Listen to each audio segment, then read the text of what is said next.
So guys, ngayon nag-aayos tayo ng mga gamit. Yan. Gamit natin sa pag-school. So, ito na. Itong ano na to. Ay, patungan mo na pala. Itong patungan na to. Noon pa to. Binaglagyan ko na to ng may bukasan siya dyan. Tapos, next is ang ating, basahin nyo na lang.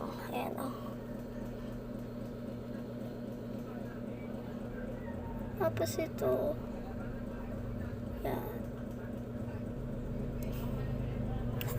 Ganyan. Order kayo sa TikTok. Meron nito eh. Tapos, ang ating activator na lagyan.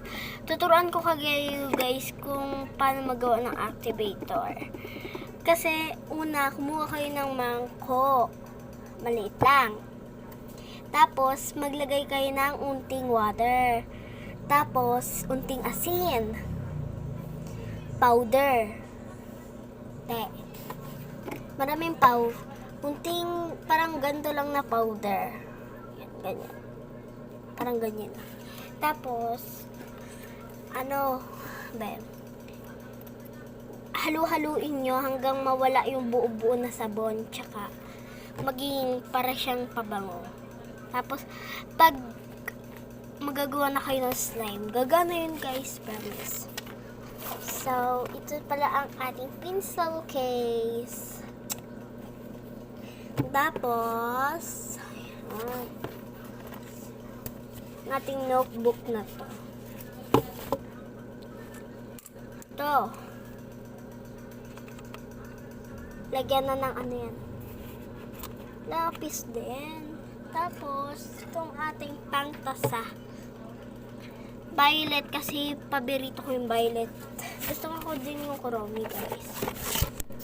So, magkakabit tayo dito ng carton pala to. Kala ko notebook.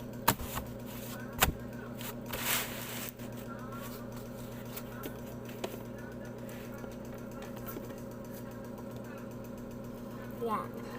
Ay, gagi ka. Ay, so guys, sorry, nagbura ako. So, dito natin yan.